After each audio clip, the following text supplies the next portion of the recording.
Salut, dans cette vidéo, je vais te parler d'un des éléments les plus importants de l'onglet montage, dès lors que tu vas vouloir aller un petit peu plus loin que simplement mettre des plans bout à bout dans ta timeline et ajouter une musique de fond par-dessus.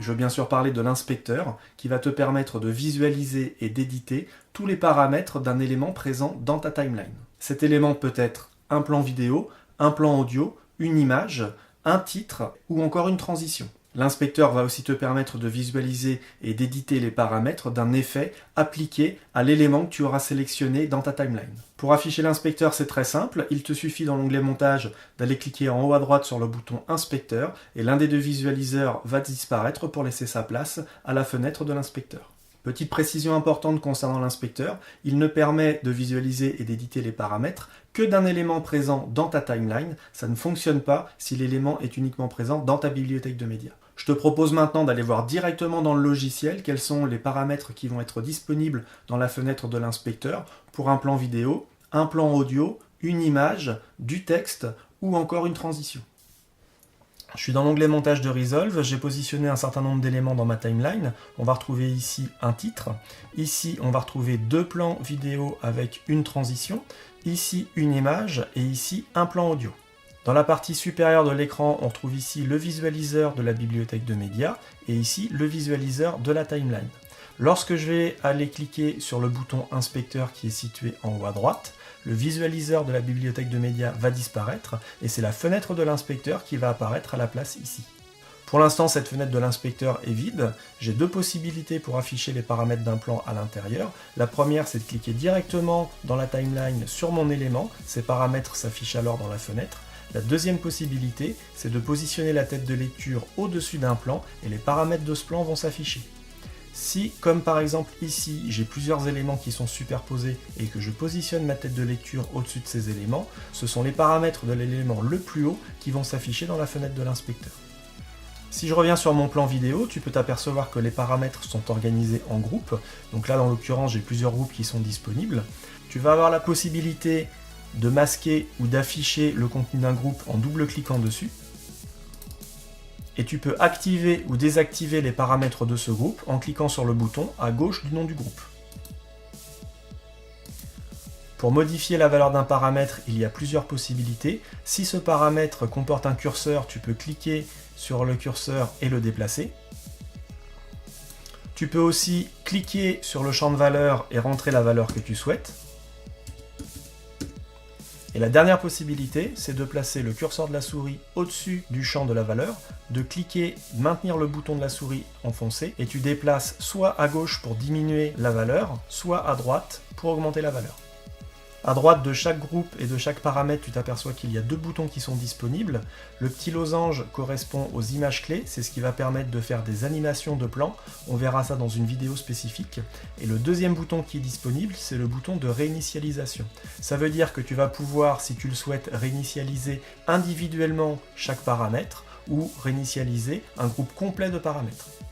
On va voir tout ça avec un petit exemple. Si par exemple je modifie ma valeur de zoom ici, que je modifie la position de mon image et que je modifie l'angle de rotation, en cliquant ici sur le bouton Transform, je désactive tous les paramètres de ce groupe et donc mon image revient à sa forme d'origine. Je peux aussi réinitialiser un paramètre unique en cliquant sur le bouton de réinitialisation qui est à droite de ce paramètre. Donc là, en l'occurrence, la position de mon image. Si je veux réinitialiser l'ensemble de ces paramètres, je clique sur le bouton qui est ici, et ça va donc me réinitialiser tous les paramètres qui sont contenus dans le groupe. Pour un plan vidéo, les paramètres qui sont disponibles dans le groupe Compositing, c'est le mode de fusion et l'opacité. Dans le groupe Transformation, on va retrouver le zoom, la position, l'angle, le point d'ancrage, inclinaison horizontale, verticale et les modes de miroir. Au niveau de la commande de zoom, le bouton qui est là va permettre de lier le zoom horizontal avec le zoom vertical. Ça veut dire que là, ce bouton étant activé, lorsque je vais modifier la valeur de mon zoom horizontal, ça va automatiquement affecter aussi la valeur de mon zoom vertical. Si par contre je désactive ce bouton, les valeurs là vont pouvoir être modifiées individuellement. Les paramètres de position horizontale et verticale vont me permettre de déplacer mon plan.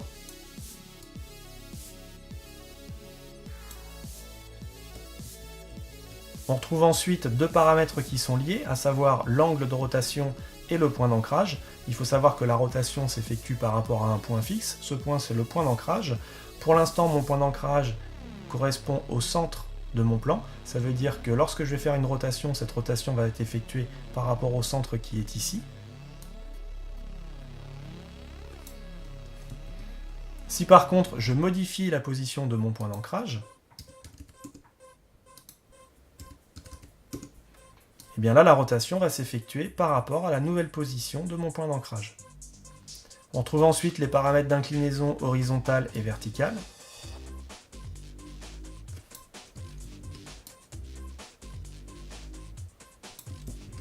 Et pour finir, les commandes de miroir, miroir horizontal et miroir vertical. Le groupe suivant, c'est le groupe rognage, qui va donc me permettre de rogner mon image à gauche, à droite, en haut ou en bas, et d'appliquer un adoucissement sur la bordure du rognage. Le groupe suivant, c'est le groupe zoom dynamique. Le zoom dynamique, c'est une commande d'animation qui va me permettre de faire un zoom sur un plan depuis son point d'entrée jusqu'à son point de sortie. Pour activer le zoom dynamique, il y a deux manipulations à faire. La première, c'est de cliquer ici sur le bouton zoom dynamique. Il faut ensuite, ici, au niveau du visualiseur, passer en zoom dynamique. Il y a deux cadres qui apparaissent, un cadre vert et un cadre rouge. Le cadre vert correspond à mon image au point d'entrée du plan. Le cadre rouge correspond à mon image au point de sortie du plan. On a ensuite le groupe vitesse et mise à l'échelle. Personnellement, je n'utilise pas ce groupe puisqu'on a pas mal de commandes de disponibles directement avec les outils de la timeline pour modifier la vitesse d'un plan. Et ensuite, pour finir, on a le groupe correction de l'objectif. Ça, c'est une commande qui n'est disponible qu'avec la version studio de Resolve.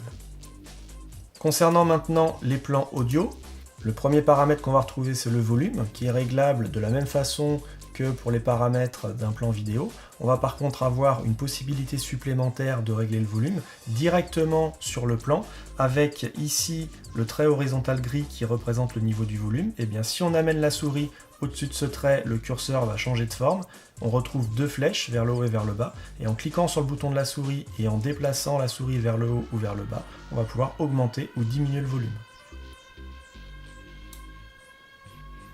Le paramètre suivant, c'est le panoramique, qu'on va retrouver à gauche ou à droite. On retrouve ensuite la possibilité d'appliquer un pitch, donc soit par demi-ton, soit par centième. Et le dernier paramètre que l'on va retrouver qui est désactivé par défaut, c'est un égaliseur 4 bandes. Pour les images, les paramètres disponibles sont exactement les mêmes que pour un plan vidéo. On va passer maintenant aux éléments texte.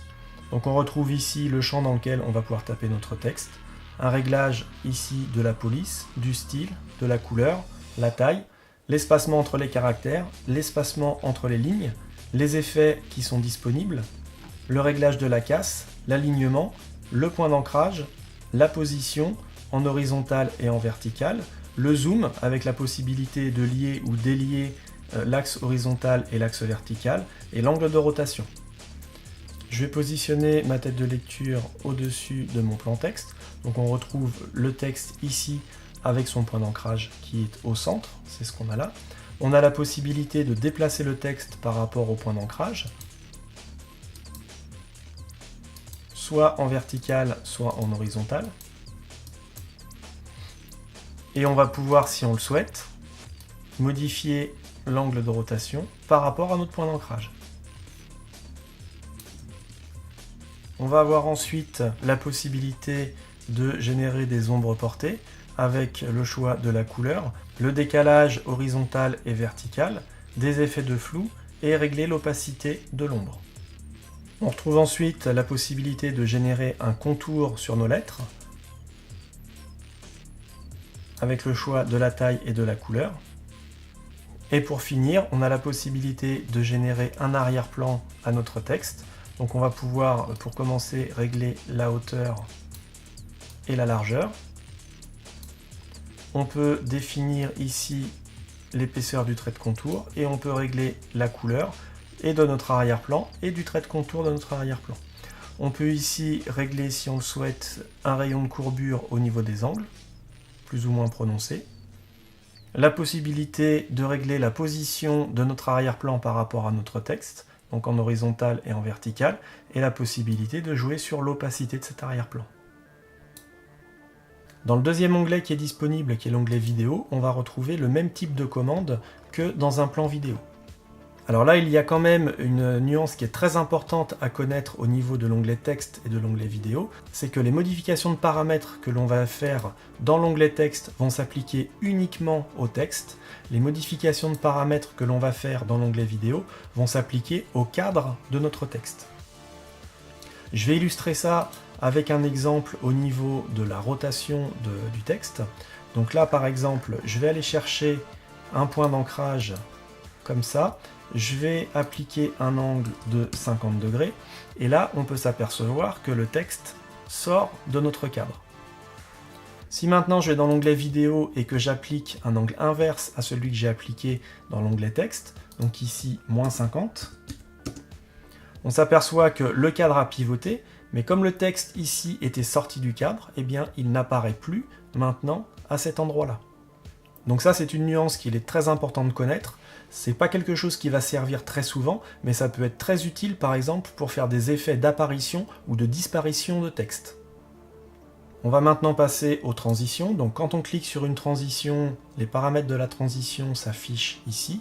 On retrouve la durée de la transition en secondes et en images, la possibilité de modifier l'alignement de la transition par rapport au point de coupe, donc soit au début de la coupe, soit à la fin, soit centré. Et on retrouve ensuite la possibilité de modifier le type de transition qui est appliqué.